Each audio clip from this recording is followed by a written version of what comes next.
Pessoal, bom dia. Eu sou o Felipe Santos, sou da Norf. Raquel, obrigado pela breve apresentação. Eu agradeço a todos que estão nos acompanhando agora. Espero que consiga passar alguns insights, algumas informações aí sobre títulos de crédito e aspectos práticos de cobrança. Então vamos nessa jornada, tá? Aqui, basicamente, sobre o que eu vou falar um pouco, introduzir um pouco o tema, um aspecto histórico sobre títulos de crédito, vou falar também da legislação base. Entrando em títulos de crédito, eu vou abordar um pouco nota promissória, duplicata, o documento particular assinado pelo devedor e por duas testemunhas, que aqui, especificamente, eu vou me ater à confissão de dívida do contrato de cessão e o termo de cessão. Vou falar um pouco também sobre CCB, a importância do protesto e as ações de cobrança que a gente tem mais utilização, na verdade, na prática, que é a execução, a monitória e, por fim, o pedido de falência, que eu já quero fazer essa ressalva, não é uma ação de cobrança típica, obviamente, mas, como a gente quer falar um pouco da prática, na prática é muito utilizado na recuperação de crédito. Bom, a legislação base, decreto 2044 de 1908, que define a letra de câmbio e nota promissória, a lei uniforme de Genebra, a lei do protesto, o Código Civil, especificamente os artigos 887 a 926, Código de Processo Civil, a lei da CCB, 10.931 de 2004, que sofreu recentes alterações agora, e a lei da duplicata eletrônica de 2018. Tá? Faltou também ali para uma formatação na apresentação a lei da duplicata, que é a lei 5474/68, que embora tenha sofrido sofrido algumas alterações por causa da 18, vários dispositivos estão em vigor. Bom, título de crédito, rapidamente um pouco de história, né? O crédito vem do latim crédito, ou credere, que significa confiar, confiança, né? Título vem também do latim titulus, que significa inscrição. Título de crédito, ele nasce aí na Idade Média. O nosso Código Civil, ele traz um conceito, o que é um título de crédito, tá? É um documento necessário ao exercício do direito literal autônomo nele contido, somente produz efeito quando preenche os requisitos da lei. De acordo com o professor Fábio Ulloa Coelho, que é um professor de direito empresarial bastante conhecido aqui no Brasil e para todos os profissionais que atuam no direito empresarial, título de crédito é o registro das informações que, em conformidade com a lei, individualizam o crédito, passível de cobrança por execução forçada, na qual exceções pessoais não podem ser opostas a terceiros de boa-fé. Algumas características do título de crédito, né? Literalidade, cartularidade, autonomia, independência e legalidade. Eu quero destacar aqui a cartularidade, tá? Que é a base, que sempre foi a base dos títulos de crédito, que é a cártula, o documento suporte do título. Hoje, a gente que atua na prática sabe que esse princípio da cartularidade ele vem sendo mitigado pelos documentos eletrônicos e por todo o arcabouço legislativo dos últimos anos, especialmente aí o que a gente tem visto com as CCBs emitidas em ambiente eletrônico e agora as duplicatas aí que a gente espera que vai causar uma grande revolução no mercado de recebíveis, né? Que é a temática aí do nosso evento. Algumas outras características, tá? Circulabilidade dos títulos de crédito. Os títulos de crédito são circuláveis, eles circulam através do endosso. Então, a gente sabe disso, é sempre bom lembrar, a gente sabe que a duplicata, a nota promissória, a CCB, ela circula. A negociabilidade tem valor econômico, é negociável, o título de crédito é negociável, na verdade é o que a gente faz todo dia aí, é negociar, a gente negocia título de crédito, a gente negocia direitos creditórios e dentro desse contexto maior, dentro desse conceito maior de direitos creditórios, entram os títulos de crédito, tá? Exigibilidade, tem vencimento, ele tem vencimento certo, ele é exigível a partir de uma determinada data. Executoriedade, execução forçada, permite que se persiga o crédito estampado no título através de uma execução, uma ação de execução, que nós vamos ver um pouco mais para frente na apresentação. Tá? Falando um pouco de nota promissória, né? Nota promissória é um título de crédito bastante conhecido, ela aparece no Código Comercial de 1850, aí, muitos anos atrás, no artigo 426, tá? Aqui eu trago o texto legal, essa apresentação ela vai ficar disponível, nós vamos disponibilizar essa apresentação, tá? O fundamento legal da nota promissória, ele pode ser encontrado nos artigos 54 e 55 do Decreto 2044 e nos artigos 75 a 79 da LUG, que é a Lei Uniforme de Genebra. Tá? Além do valor do título, é possível a cobrança de juros na nota promissória, apenas na hipótese de vencimento indeterminado ou à vista ou a tempo certo, com indicação da taxa, além de correção monetária, sempre com destaque do índice utilizado. Tá?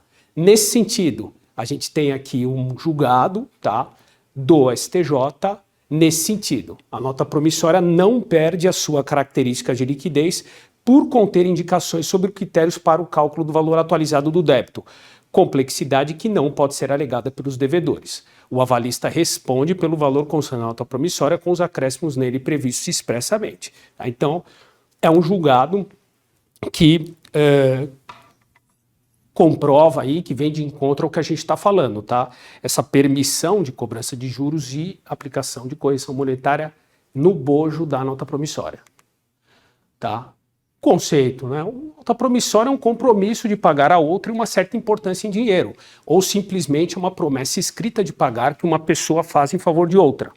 Esse é um conceito do professor Arnaldo Risardo. O saque pode ocorrer por qualquer causa, não precisa ter vinculação ao negócio jurídico específico, emitente e beneficiário, que é uma pessoa indeterminada. A nota promissória obviamente, como em todos os títulos de crédito, é permitido o aval. O pagamento da nota promissória pode ser garantido por aval. A simples assinatura do avalista ou do seu mandatário, no verso ou no anverso, já é o suficiente para a regularidade da garantia. Tá? Hoje, né, a gente lida muito com nota promissória eletrônica, o princípio é o mesmo. Tá? Protesto deve ser tirado na praça de pagamento ou no domicílio do emitente. É um título de crédito protestável. Prescrição, 3 anos a contar do vencimento. Aqui importante, prescrição no que diz respeito à propositura da ação de execução. Não que o crédito estampado na nota promissória não possa ser perseguido. Ele não pode mais ser perseguido através de uma ação de execução. Ação de cobrança, a nota promissória, ela pode ser cobrada antes do vencimento em face dos devedores indiretos. Na hipótese de falência do emitente. Então aqui, faliu o emitente da nota promissória, mas essa nota promissória foi garantida por aval, eu posso cobrar o avalista, nessa hipótese de falência do emitente. Aqui a gente tem nota promissória vinculada a contrato, né, que foi algo que teve bastante discussão, muito mais discussão no passado no STJ, a nota pró-solvendo para pagamento, a pró-soluto, tá? Em pagamento, né, a nota promissória pró-soluto, tá? É a mera emissão do título e a sua entrega ao credor opera uma novação. Exemplo, confissão de dívida com emissão de notas promissórias. A emissão do título representa uma nova obrigação. A nota promissória é constitutivo de direito novo, autônomo e originário, e não probatório da relação causal. Aí é uma informação trazida pelo também estudioso na área de títulos de crédito, o professor Luiz Emgídio. A vinculação deve estar expressa na nota promissória. Exemplo, este título está vinculado ao contrato de cessão celebrado por tal. Isto quando ocorre a circulação da nota por endosso. Então, se é uma nota vinculada a um contrato, deve seguir essa formalidade sob pena de esse título de crédito não permanecer de pé, rígido, por assim dizer, numa cobrança. Quando a nota promissória não circula o princípio da literalidade, vale o que está escrito no título, é um dos princípios dos títulos de crédito, né? Ele fica afetado, pois o valor do débito contratual pode não ser o mesmo valor que consta no título. O STJ admite que a nota promissória vinculada ao contrato perde a sua autonomia. É o que nós vimos muito na prática em cobranças bancárias, cobrança de saldo de conta corrente através de uma nota promissória, né? Não se sabe, não tem exigibilidade porque não se sabe o valor ali. O valor hoje é um, amanhã o valor poderia ser outro. Então o título perde, tá, essas características, então ele não é apto para aparelhar uma execução. Tá? Aqui a gente tem uma súmula 258 da STJ. A nota promissória vinculada a contrato de abertura de crédito não goza de autonomia em razão da iliquidez do título que originou. E essa iliquidez é justamente por essa característica da operação em si. Súmula 504 da STJ. O prazo para ajuizamento de ação monitória em face do emitente de nota promissória sem força executiva é quinquenal, a contar do dia seguinte ao vencimento do título. Tá? Nós vamos falar de ação monitória, eu vou comentar de ação monitória lá na frente, e aqui, novamente, voltando um pouco ao que a gente falou, a nota promissória ela não fica hábil para aparelhar uma execução, porém, é permitida, é possível a cobrança dessa nota promissória através de uma ação monitória, uma ação que nós vamos ver um pouco lá na frente, ela é uma ação que é um procedimento intermediário entre uma ação de execução e uma ação simples, uma ação comum de conhecimento.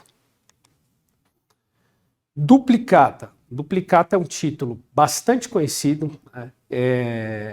Muito comum aqui no nosso mercado brasileiro, muito comum no nosso mercado de recebíveis, tá? E que, vocês vão perceber, eu vou dedicar uma atenção especial à duplicata, até pelas alterações aí recentes, até pela previsão e pela expectativa que nós temos de que a duplicata se transforme em um título altamente negociável, como é hoje, porém hoje com alguns problemas de segurança, que também eu vou falar um pouco sobre esses problemas hoje que a gente ainda tem, mas com essas recentes modificações é bem provável e a gente anseia que todos esses problemas serão resolvidos, aí se não forem, eles serão num curto e médio prazo. A origem da duplicata remonta ao Código Comercial, no artigo 219, tá? A base da expressão duplicata vem lá do conceito do código da palavra duplicado. Então, no passado se entregava a nota fiscal e a fatura, né? Duplicado, como o próprio texto traz para a gente.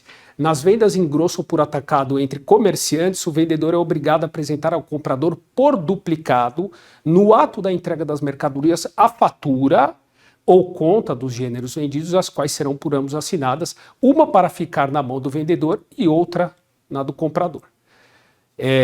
A origem do termo da palavra duplicata está na expressão por duplicado, contida no mencionado dispositivo. E de acordo com este, uma via da fatura ficava com o vendedor e outra com o comprador. Tá? Aí que vem a expressão duplicata, duplicado. Onde a gente encontra na nossa legislação a duplicata? Na Lei 5474 de 68, tá? Com a aplicação das normas contidas no Decreto 57663, tá? Aplicando-se princípios do direito cambiário, como a cartularidade, né? A duplicata, a cartularidade, a duplicata era sacada, ela era emitida num suporte de papel, né? Isso, nós estamos falando de 68, agora já está mudando, né? Já mudou, aliás.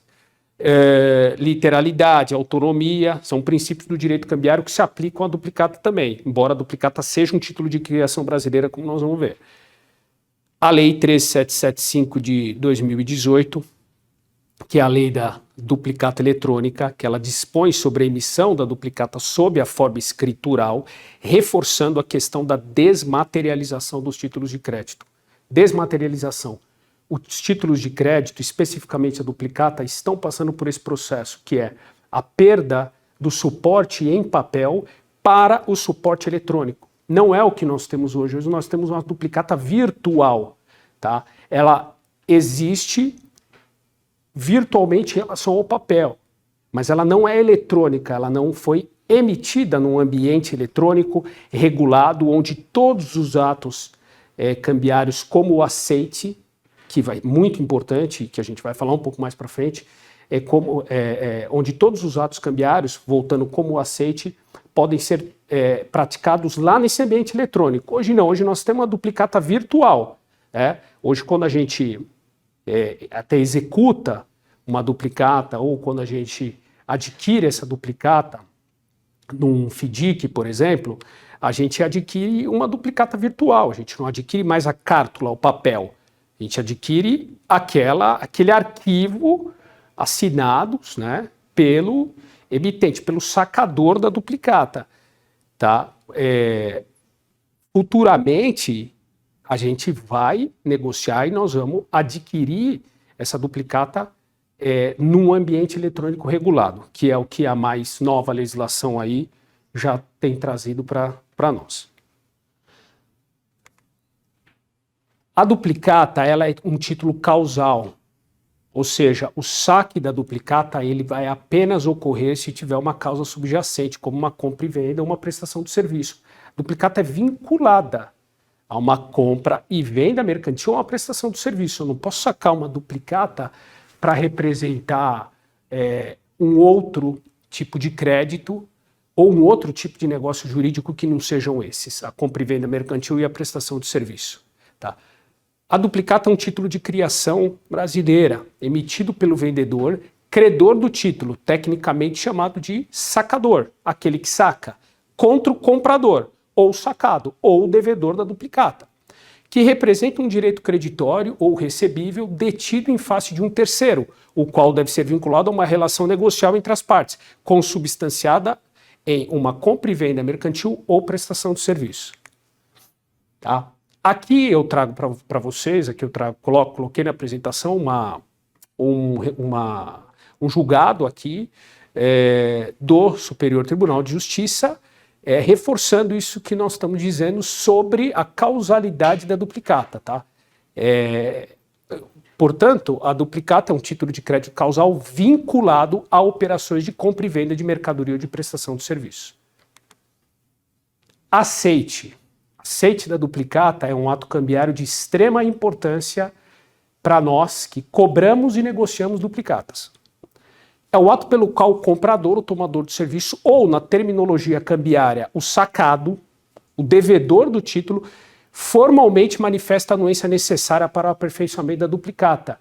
Então, para que a duplicata se aperfeiçoe, né, ou na nossa linguagem corrente do dia a dia, para que ela se performe, é necessário o aceite do sacado. Tá? É um ato cambiário indispensável. Ele é obrigatório na duplicata. Prazo do aceite da duplicata. Quando ela não for à vista, 10 dias, contado da data da sua apresentação.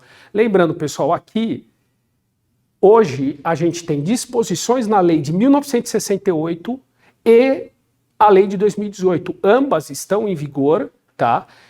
Então, nós temos algumas disposições que podem nos parecer hoje obsoletas, porque vindas de um contexto de 1968, um contexto de cártula, de papel, um contexto que o sacador da duplicata entregava a duplicata para o devedor do sacado, conseguiu o aceite e etc. Algo que aqueles que têm um pouco mais de idade, de experiência, sabem como funcionava. Hoje não funciona mais, mas isso não quer dizer que não valha, que é o que a gente vê muitas vezes na prática, tanto advogando em São Paulo quanto em outros estados, tá? Como em outros estados. Falta do aceite. A duplicata devolvida deverá vir acompanhada de declaração contando as razões da falta de aceite. De acordo com o artigo 8º, são motivos justificados para a falta de aceite por parte do comprador. A avaria ou não recebimento das mercadorias, quando não expedidos ou entregues por sua conta e risco do comprador, vícios, defeitos e diferenças na qualidade ou na quantidade das mercadorias devidamente comprovados, tá? E divergência no prazo ou nos preços ajustados. Então, essas são 3 causas justas para a falta do aceite por parte do sacado. Óbvio, a prática nos mostra isso, mas sempre bom lembrar, a duplicata permite o aval. É também permitido o aval parcial. Tá? Aval parcial como o próprio nome diz, ele é exarado em parte do valor. Não precisa só, a prática nos mostra muito mais situações em que o aval é dado sobre todo o valor da duplicata, mas a duplicata pode ser avalizada parcialmente, o valor contido nela. O aval em preto é quando o avalista identifica a pessoa do avalizado. Tá? Isso também é possível. Relembrando, o avalista pode avalizar a pessoa do sacador ou ele pode avalizar, por exemplo, aquele que endossou o título, segundo ali na cadeia de endosso, por exemplo. Tá? Aval em branco é quando o avalizado não é indicado pelo avalista. Avais simultâneos também são permitidos, porém, neste caso, todos os avalistas terão o mesmo grau de responsabilidade do avalizado, podendo ser devedores diretos ou indiretos, a depender da natureza da responsabilidade do avalizado, tá? Endossante ou sacado.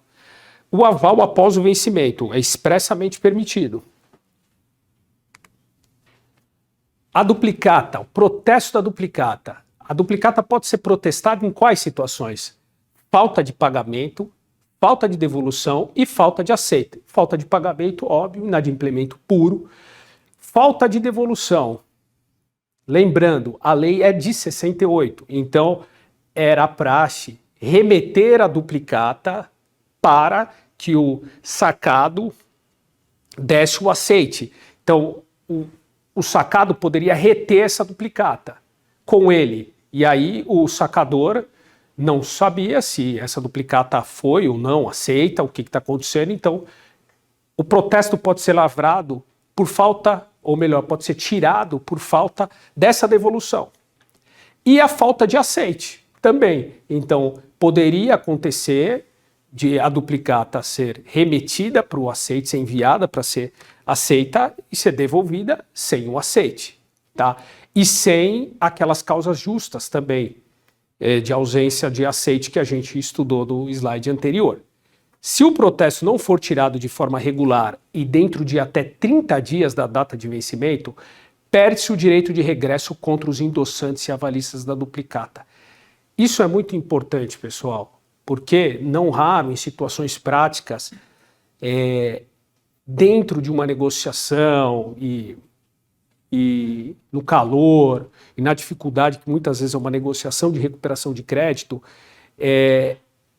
não é difícil passar esse prazo de 30 dias e o credor perder o direito de regresso contra quem endossou o título e contra quem avalizou a duplicata. E às vezes isso pode ser vital para a recuperação do crédito. Então essa é uma regra que a gente não pode perder de vista. Como regra geral, é necessária a duplicata original para protesto do título. Regra geral. Hoje em dia, né, há muito tempo já, a gente não protesta a duplicata com o original. A gente faz o protesto por indicação, tá? Que a gente vai ver agora. Protesto por indicação. Se o comprador não devolver a duplicata, o protesto poderá ser realizado por indicação. Isso está no artigo 13, parágrafo 1º, e no artigo 14 da Lei 5474 de 68. O que é o protesto por indicação? A gente muitas vezes vê, a gente observa lá na duplicata, né, no instrumento de protesto, que o protesto foi tirado por indicação, e a gente muitas vezes não sabe o que é isso. Indicação é, basicamente, o protesto que é tirado por indicações do credor de que aquele título foi performado. Aquele título se aperfeiçoou. Então, quais indicações? Por exemplo, canhoto de recebimento de mercadoria, ou uma anuência, ou uma ciência expressa do sacado, como também a gente vê bastante na prática por e-mail, dizendo que aceita, duplicata, que recebeu a mercadoria, que vai pagar. Tá? Então, o protesto é tirado com estas indicações. Por quê? Porque o credor não tem o título, ele não tem a carta, ele não tem o papel. Então ele não consegue tirar o protesto sem isso, mas ele pode tirar por indicação, né? Indicação de que houve a performance, de que o título foi aperfeiçoado.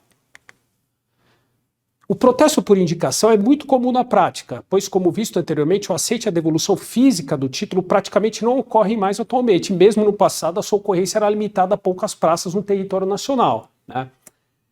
Poucas praças, eu quero dizer praças menores. Praças grandes, por exemplo, como São Paulo, até no passado isso já era inviável, né? O aceite e a devolução física do título. Então, o protesto por indicação, ele ocorre quando o sacado não devolve o título. Não devolve. E por esse motivo, o cartório efetua o protesto com base nas indicações, informações fornecidas pelo sacador, pelo credor. Como, por exemplo, canhoto de recebimento das mercadorias, troca de meio entre as partes ou outras situações que evidenciem o cumprimento das obrigações do vendedor, atestando que o título tem lastro, ou seja, foi performado. Prescrição da duplicata. A duplicata ela prescreve em 3 anos, contados da data do vencimento, em relação ao sacado e avalistas, tá? Então, aqui a gente tem um prazo maior de 3 anos, conta o sacado, aquele que deve o valor constante no título, e aqueles que avalizaram o sacado. A prescrição é de 1 ano, contado da data do protesto, em relação ao endossante e os seus avalistas, os avalistas do endossante, daquele que endossou o título. Aqui o prazo menor, prazo de 1 ano.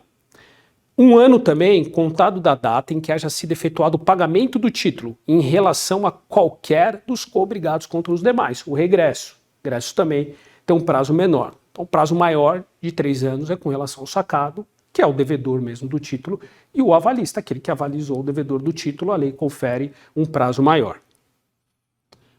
A cobrança ela pode ser proposta contra um ou contra todos os coobrigados, sem a necessidade de observar a ordem em que figurem no título. Isso é um princípio importante, não só na duplicata, mas nos títulos de crédito, tá?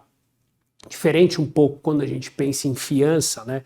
Que a fiança ela é um contrato, ela é prevista no Código Civil, e a fiança admite o benefício de ordem, que é bastante comum, né? A gente é bastante comum a renúncia ao benefício de ordem, não é? Mas a regra na fiança é o benefício de ordem. Então, primeiro se escute, primeiro se persegue os bens do devedor principal, para depois se perseguir os bens dos obrigados, daqueles que garantiram o pagamento. Aí, como é que se executa uma duplicata, né? A petição inicial da ação de execução de duplicata deve vir acompanhada com o título de crédito, tá? De novo, hoje a gente lida com duplicata virtual. Então, a gente vai juntar aquela duplicata que está não mais num suporte cartular, mas num arquivo eletrônico. Então, na petição inicial, a gente junta este título, que não é a duplicata em si, mas é aquela reprodução da duplicata.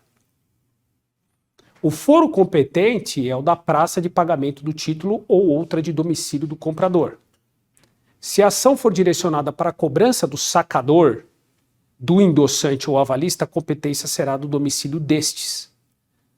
A cobrança poderá ser proposta contra um ou contra todos os coobrigados, sem a necessidade de observar a ordem que figure no título.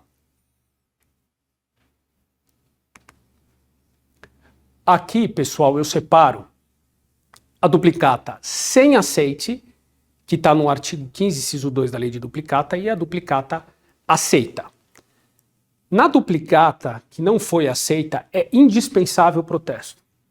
A prática mostra isso para a gente diuturnamente, né? Tem que protestar a duplicata que não foi aceita, que é a grande maioria dos casos hoje. É indispensável a comprovação de que o título tem lastro, um documento hábil comprobatório da entrega e recebimento da mercadoria. A ausência de recusa comprovada do sacado no prazo, nas condições e pelos motivos provados previsto no artigo 7º e 8º.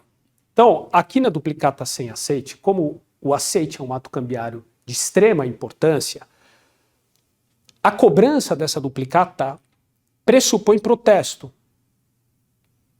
Pressupõe que o credor, o portador desse título, comprove que o título tem lastro. porque falta o aceite, faltou o aceite. Já na duplicata aceita, o contexto, o cenário é completamente diferente. O protesto é dispensado, os documentos que comprovem o lastro não são indispensáveis, né? Existem, né?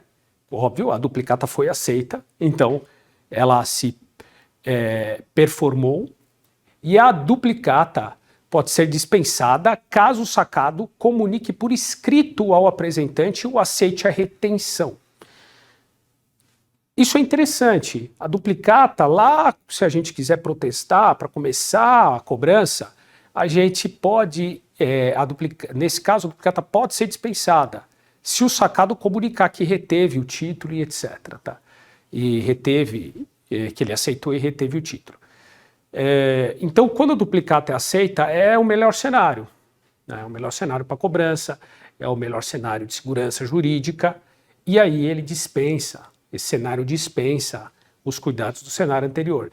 Dispensa o protesto, dispensa a apresentação de documentos que comprovem um lastro também, pois, por óbvio, o aceite como ato cambiário que é, lhe dá toda a segurança necessária para a duplicata, para o credor. Aqui também, trazendo para nós, já que a nossa apresentação fala de aspectos práticos, né? Aqui eu trago um julgado também, Superior Tribunal de Justiça, que foi um marco importantíssimo para o tema, tá? Duplicatas virtuais emitidas e recebidas por meio magnético ou de gravação eletrônica podem ser protestadas por mera indicação, de modo que a exibição do título não é imprescindível para o ajuizamento da execução judicial. Os boletos de cobrança bancária vinculadas ao título virtual, olha o conceito de título virtual não eletrônico, devidamente acompanhados dos instrumentos de protesto por indicação e dos comprovantes de entrega da mercadoria ou da prestação de serviços, suprem a ausência física do título cambiário eletrônico que constitui, em princípio, títulos executivos extrajudiciais. Por que aqui, embora eu não tenha grifado, não tenha dado uma anotação diferente, mas substitui em princípio porque é óbvio que o devedor, através dos embargos de execução, ele pode se insurgir contra essa certeza aqui, tá? Então, mas a princípio o credor que porte todos os documentos que comprovem o lastro e que indiquem a performance do título, ele pode executar a duplicata, pode propor uma ação de execução e dispensar a apresentação da duplicata original. Saindo do contexto da duplicata e falando de um outro título de crédito, né, bastante comum aqui na nossa vida, no nosso labor diário de recuperação de crédito, são a confissão de dívida e o contrato de cessão e o termo de cessão, ou como alguns dizem, o contrato mãe e o filhote, né? Estes são títulos muito, mas muito executados dentro do nosso cenário de recebíveis. A origem está no Código de Processo Civil, no artigo 784, inciso 2. Qual o conceito? Um ajuste, um contrato, sendo indispensável a assinatura de duas testemunhas para a formação do título. A indispensabilidade de duas testemunhas, pessoal, é com relação à formação de um título executivo extrajudicial que pode aparelhar uma execução. Não com relação ao crédito ali estampado e à cobrança por intermédio de outra ação judicial que não a execução. O crédito pode ser cobrado. Se faltar a assinatura dessas duas testemunhas, isso não quer dizer que o crédito não pode mais ser cobrado. O crédito pode ser cobrado, mas ele não pode ser cobrado pela via executória. Ele vai ter que ser cobrado por outra via admitida em direito que não a executória. Protesto. Informação importante. É possível, plenamente possível, o protesto da confissão de dívida e do contrato de cessão e do termo de cessão. Porém, é indispensável a apresentação de memória de cálculo da dívida, além da via original ou de cópia autenticadas, tá? E aqui, pessoal, vai abrir um parênteses que eu brinco com os colegas, a gente sempre brinca com relação a isso, que hoje em dia é mais fácil ingressar com uma ação com uma certa complexidade do que muitas vezes cumprir as exigências feitas pelos cartórios, pelas serventias extrajudiciais. tá? Então, eu não consigo cravar aqui e afirmar que havia a cópia autenticada, por exemplo, já basta, porque pode ser que o cartório peça original. Então, a prática, a rotina do dia a dia tem nos mostrado que memória de cálculo via original e cópia autenticada tornam possível o protesto tanto da confissão como do contrato e do termo de cessão. Prescrição de 5 anos. Tá? Aqui um julgado também, aqui do nosso Tribunal de Justiça de São Paulo, trazendo uma execução que foi instruída com contrato de cessão, assinado pelo cessionário, pelos cedentes e por 2 testemunhas, tá? Admitindo perfeitamente a execução desse título. Perfeito?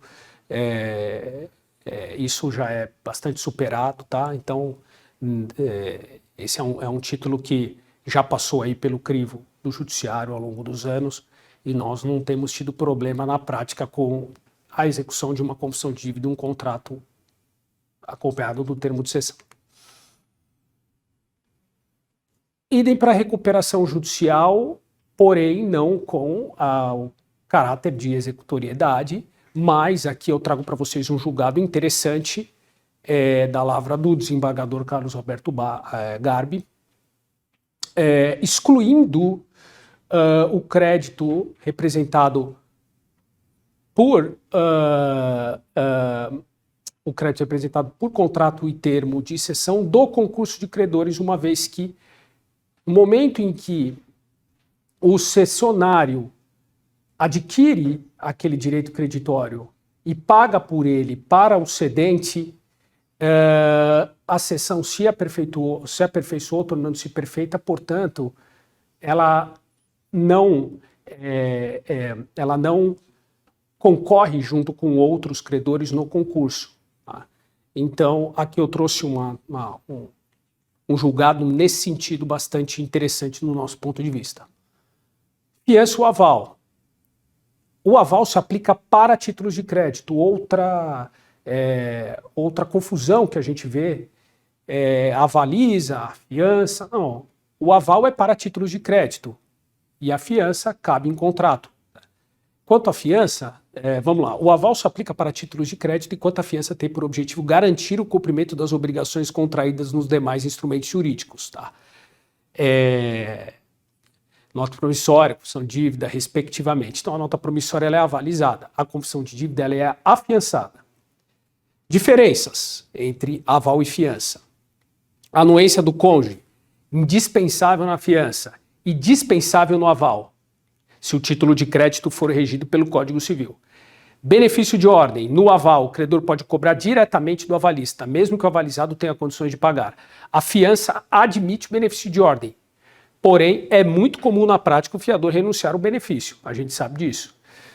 Exceções pessoais. No aval, vigora o princípio cambial da inoponibilidade das exceções pessoais ao terceiro de boa-fé. Na fiança é possível, pois o acessório segue a sorte do principal. Tá? Então, aqui, se houver uma discussão sobre a legalidade, a validade de um contrato de confissão de dívida, a fiança, como ela é um contrato acessório, ela vai seguir a sorte do que acontecer com a confissão de dívida. Se essa confissão de dívida for considerada nula, por exemplo, a fiança vai seguir esse destino.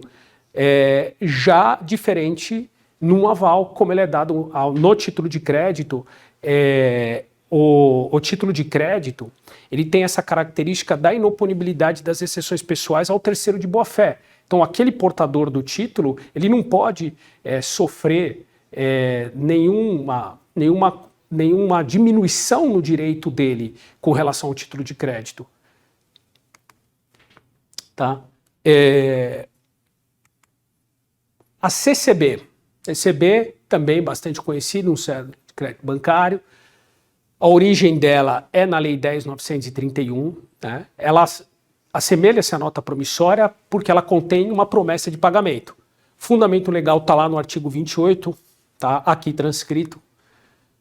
Na prescrição, ponto interessante na CCB, nós temos 2 entendimentos na prescrição, sobre prescrição.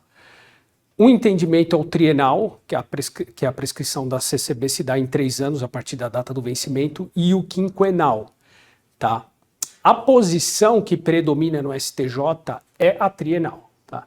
Então, aí nas pesquisas que nós fizemos, acordos, etc., julgados, e também uma posição de boa parte da doutrina especializada é que a CCB ela é trienal a sua prescrição, tá bom? Mas vale ressaltar que tem vários entendimentos aí, tem uma corrente que admite a prescrição quinquenal.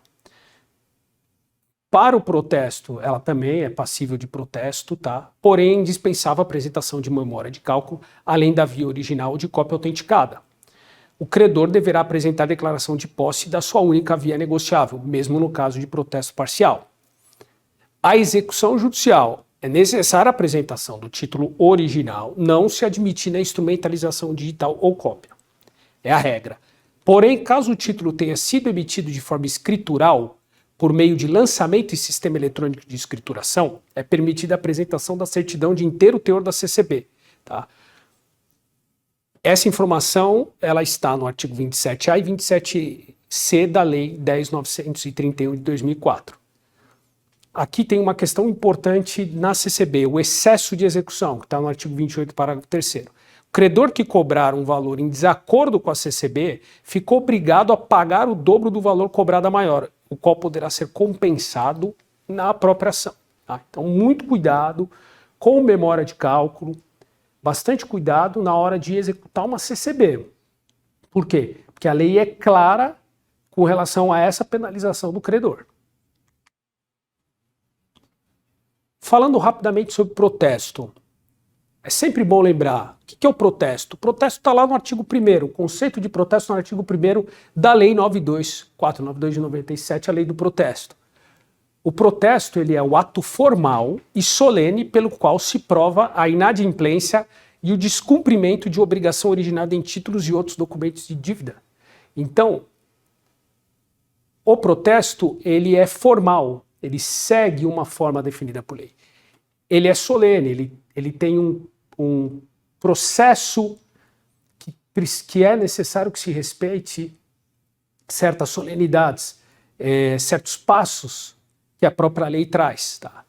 E, seguindo essa formalidade e essa solenidade, é possível a prova irrefutável da inadimplência e do descumprimento de uma obrigação estampada num título de crédito. Então, o protesto continua importante, ele é sim um meio de recuperação de crédito, e isso a gente também verifica na prática. Não raro o protesto, não para aqueles devedores que já têm uma situação creditícia muito complicada, mas para alguns devedores que mantêm aí os cadastros, o seu cadastro limpo, o protesto vale sim, e tem sido em alguns casos, e tem funcionado em alguns casos como uma medida muito efetiva de recuperação de crédito. O protesto, pelo menos o protesto, ele chama o devedor para a mesa para negociar. Então, como etapas numa recuperação de crédito, a gente não pode perder de vista o protesto. Além disso, ele é uma causa de interrupção do prazo prescricional, tá? Então, o prazo prescricional começa a correr, por exemplo, a partir do vencimento do título, e com o protesto eu interrompo esse prazo. Ele é um ato público que atesta que o título foi apresentado para aceite ou pagamento. É prova autêntica de que o sacado recusou o aceite ou pagamento. Tá? É a prova produzida por uma serventia que é fiscalizada pelo Poder Judiciário, então tem a sua autenticidade conferida por lei.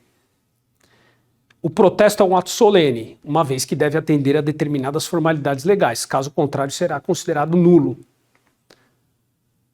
Agora, pessoal, entrando num aspecto de cobrar, né, de cobrança destes títulos de crédito. Então, vou falar rapidamente sobre algumas ações de cobrança aí, acredito que as mais utilizadas na prática, e vou tentar passar para vocês alguns insights aí, algumas informações importantes que a gente tem colhido e experimentado ao longo do tempo.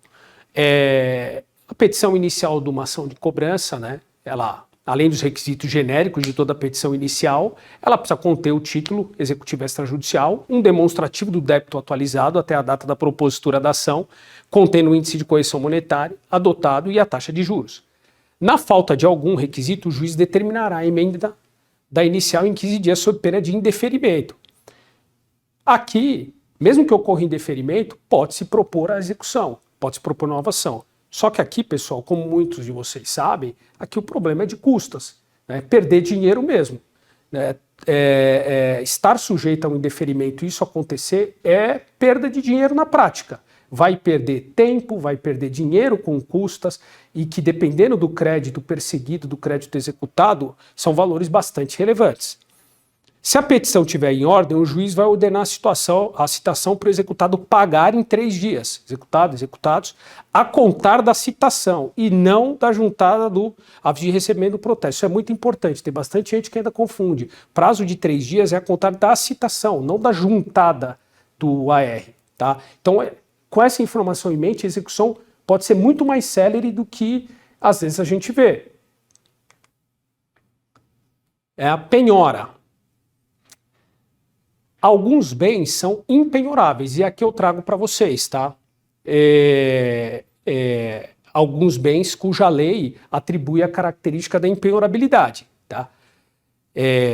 O artigo é bastante extenso, tá? Eu vou falar um pouco para frente, um pouquinho mais na frente de algumas situações dessas, tá? Então não vou passar todo o artigo para vocês aí, não vou ler, tá? Mas são vários bens aí que a lei considera impenhoráveis, né? Como eu vou falar um pouco na frente sobre esses bens inalienáveis e os declarados por ato voluntário, os móveis, os pertences, vestuário, né, a roupa, salário, remuneração que advinda de aposentadoria. São alguns aí dos bens que a lei considera impenhoráveis. Voltando sobre a questão da impenhorabilidade, bem de família. Bem de família é impenhorável. Em 2016, o STJ decidiu que não há que se falar em limitação do valor do bem de família. Até um recurso especial conhecido, o bem ali discutido é um bem de um valor bastante elevado, e essa foi a posição do STJ. Obviamente tem julgados aqui em São Paulo, inclusive eu mesmo tenho notícia de um julgado bastante recente em São Paulo, de um bem de família de 24 milhões, onde o tribunal admitiu que esse bem de família poderia sim ser penhorado, poderia ser discutido e o produto dele parte do produto dele se converteria para o credor 90% e 10% para o devedor. Só que é um imóvel de 24 milhões e um julgado bastante recente aí, salvo engano, da semana passada. Mas a posição do STJ é essa. O bem de família convencional também é impenhorável. Tá? O bem de família convencional ele é diferente do bem de família legal. O bem de família convencional é o que está previsto no artigo 1711, onde o 1711 e seguintes do Código Civil, onde o instituidor desse bem de família, ele pode reservar até 1/3 do patrimônio dele e eleger, ali escolher um imóvel para que a família resida. Além disso, além do imóvel, ele pode também afetar uma aplicação financeira para que os frutos dessa aplicação financeira possam manter esse imóvel. Tá? Então, a gente tem essas duas distinções com relação ao bem de família. O legal, que decorre da lei mesmo, e aquele que o devedor ele pode ter escolhido para ser o bem de família dele. Isso é perfeitamente possível para quem tem patrimônio e para quem tem mais de um imóvel, obviamente. Segundo o STJ, também é impenhorável qualquer forma de aplicação à instituição financeira até o limite de 40 salários mínimos. Ou seja, aqui, pessoal, eu queria desmistificar aquela ideia que é impenhorável a poupança no limite de 40 salários mínimos. Não, para o STJ é qualquer aplicação financeira dentro deste limitador de 40 salários. Aqui, o ponto interessante também, cláusulas de impenhorabilidade e inalienabilidade. Tá? Alguns bens passam a ser impenhoráveis por escolha, por ato voluntário. E esse ato voluntário pode ser a gravação na matrícula do imóvel, por exemplo, das famosas cláusulas restritivas de impenhorabilidade e inalienabilidade. Tá? Isso transforma aquele determinado bem em impenhorável. Obviamente, se essas cláusulas forem gravadas antes da dívida, sim, depois não vai valer. Mas é também uma outra forma de deixar um bem impenhorável, a utilização dessas cláusulas restritivas. Porém, é permitida a penhora dos frutos e rendimentos dos bens inalienáveis, desde que não existam outros bens passíveis de penhora. Então, por mais que o devedor grave um bem com essas cláusulas, por exemplo, e usufrua do fruto, né, e receba fruto, esse fruto de um bem inalienável, que foi gravado dessa forma, ele pode ser penhorado sim na ausência de outros bens. Tá? Aqui a gente tem uma ordem de preferência de penhora. A ordem de preferência ela precisa respeitar essa ordem, tá? Mas o juiz, no caso concreto, pode alterar essa ordem, como eu vou mostrar para vocês. A preferência, nós temos dinheiro, né? A penhora é prioritária, porém o juiz pode alterar a ordem de acordo com o caso concreto. O convênio, extremamente conhecido, é o convênio de Cisbajude. Bloqueio de valores ou indisponibilidade não é o mesmo que penhora. Outra distinção importante, pessoal, o bloqueio acontece no primeiro momento e a indisponibilidade junto. Isso não quer dizer que já foi penhorado. A penhora vai ser pedida e ela vai ser decidida sendo deferido ou não. Num primeiro momento é bloqueado o valor no convênio Cisbajude. O convênio de penhora de veículos é o Renajude. Imóveis é a famosa Arispe. Também é possível a penhora de ações e cotas, né? Ações de companhias e cotas de sociedade limitada, por exemplo. Procedimento está no artigo 861 do Código de Processo. Não confundir com a penhora dos lucros e dividendos do sócio devedor, que é outra forma de penhora.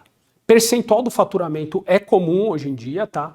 Porém, a nomeação de um perito, ou seja, esse perito vai ser pago pelo credor, e muitas vezes não é barato, é caro, bastante custoso, e o percentual normalmente que se vê na prática é de 10% a 20%, eu tenho visto bastante 10%. Direitos derivados de compra e venda e alienação fiduciária em garantia, né? A penhora dos direitos que o devedor detenha sobre o bem. Isso também é bastante comum, dado a proliferação de operações garantidas com alienação fiduciária. Crédito com garantia real, a penhora vai recair sobre o bem dado em garantia, hipoteca, por exemplo, e outros direitos. Né? Também comum perseguir o crédito e conseguir penhorar no rosto dos autos em outros processos que o devedor figure no polo ativo. Cobrando, o devedor está cobrando alguém, conseguiu lá ter êxito, e aí o credor pode fazer essa penhora no rosto dos autos. Tá? Indo já para a parte final da nossa apresentação, ação monitória, como eu disse lá no início, é uma ação intermediária, está prevista no artigo 700 do Código de Processo Civil. Tá? É um procedimento que pressupõe um documento escrito destituído de eficácia executiva, pressupõe prova escrita sem eficácia de título executivo. A prova escrita pode consistir em prova oral documentada. O autor deve apresentar memória de cálculo com a importância devida. Alguns exemplos de escritos de dívida que podem instruir uma ação monitória. Cheque, nota promissória prescrita, confissão de dívida sem assinatura de testemunha, e-mail, carta, bilhete ou qualquer outro tipo de escrito que documente uma dívida. Título de crédito que falta algum requisito legal, duplicata sem aceite, sem protesto e sem documento idôneo que comprova a entrega da mercadoria, comunicado de cessão que tenha ciência formal do cedido, todo e qualquer instrumento representativo do crédito. Tá? É um procedimento intermediário, como eu disse. Se o juiz entender que as provas da dívida são robustas, determinará a expedição do mandado de pagamento, concedendo um prazo de 15 dias. E caso o pagamento não seja realizado e se não for apresentado embargos monitórios, que é a defesa do devedor, o autor vai ter um título executivo judicial. Tá? E aí segue a regra dessa modalidade de execução. Tá? Aqui, pessoal, já estou indo para os slides aí finais da apresentação, fazendo a ressalva de novo que, embora eu tenha classificado a ação de cobrança como o pedido de falência como uma ação de cobrança, ele não é formalmente falando. Mas, na prática, a gente vê que sim, ele tem esse papel. Está previsto no artigo 94 da Lei 11.101, tá? Aqui são alguns requisitos, né? Em pontualidade justificada e título executivo protestado, tá? A impontualidade e a execução frustrada, então eu tento promover uma ação de execução, não encontro bens, a execução fica frustrada, eu posso extrair do processo de execução uma certidão e com essa certidão eu peço a falência do devedor. Então esta é a hipótese de execução frustrada. Ela não é um meio formal de recuperação de crédito, óbvio, mas tem se mostrado eficiente na prática. O risco de reconhecimento pelo judiciário do desvirtuamento do instituto da falência é real e pode levar a um desfecho prejudicial ao credor, perda das taxas, custos e honorários sucumbenciais. Uma catástrofe, né, pessoal? Mas isso pode acontecer. É imprescindível a demonstração do estado de insolvência, tá? Então, tem que estar devendo e tem que ser pública essa dívida através da consulta a processos, consulta de crédito, tá? A despeito da divergência entre alguns estudiosos da matéria, a ausência de concurso de credores pode prejudicar o pedido falimentar. Então, outro ponto, falência sem concurso de credores, sem outros credores, não é falência. E isso tem prejudicado vários pedidos de falência aqui em São Paulo, por exemplo. Tá? Aqui uma súmula importante falando de pedido de falência. A notificação do protesto, segundo a súmula 361 do STJ, ela deve identificar a pessoa de quem recebeu. A pessoa, tá? Não é o representante legal, é a pessoa, é o funcionário da empresa. Não é imprescindível que seja o representante legal, mas tem que identificar a pessoa, é o que diz a súmula 361. Dependendo do valor do pedido falimentar, não restará outra opção ao devedor senão o ajuizamento de recuperação. Isso aqui é uma máxima na prática, porque se o pedido de falência for tão grande, a única saída que o devedor vai ter vai ser pedir a recuperação judicial mesmo. A prática forense tem mostrado que os pedidos de falência têm tido a sua tramitação mais morosa que os demais processos. E aqui é a má notícia, pessoal. Isso é o que a gente tem verificado na prática. Pedido de falência tem demorado bastante para seguir a sua tramitação no cartório. Bastante. Tá? Em nosso entendimento, há que se ponderar se o devedor tem condições de realizar o depósito adesivo ou acordo. Tá? Porque se ele não tiver, ou ele vai pedir recuperação judicial ou a falência vai ser decretada. Então é uma medida que tem que ser muito bem calibrada pelos operadores aí do direito, pelos credores, para que não surta o efeito contrário ao que se pretende. Alguns juízes têm uma postura muito cautelosa e não raro em detrimento do texto legal. Isso a gente vê também. É uma situação muito complicada para um juiz, acredito eu, quebrar uma empresa. Então, a maioria deles tem uma postura extremamente cautelosa e muitas vezes até em detrimento do texto legal, até contrário ao que diz o próprio texto. Pessoal, essa foi a minha apresentação. Tentei abordar, ainda que rapidamente, alguns títulos de crédito, tentei abordar algumas questões específicas com relação à cobrança, tá bom? Espero que vocês tenham gostado, agradeço bastante a Raquel, toda a equipe aí da Ucbar pela oportunidade, agradeço também todos os meus colegas de trabalho, amigos que ajudaram aí com a elaboração do material e que contribuíram de alguma forma. Espero que vocês tenham gostado, fica o meu abraço e o meu convite para conhecer a Norf, cobranças, conhecer um pouco do trabalho que a gente faz lá. Obrigado.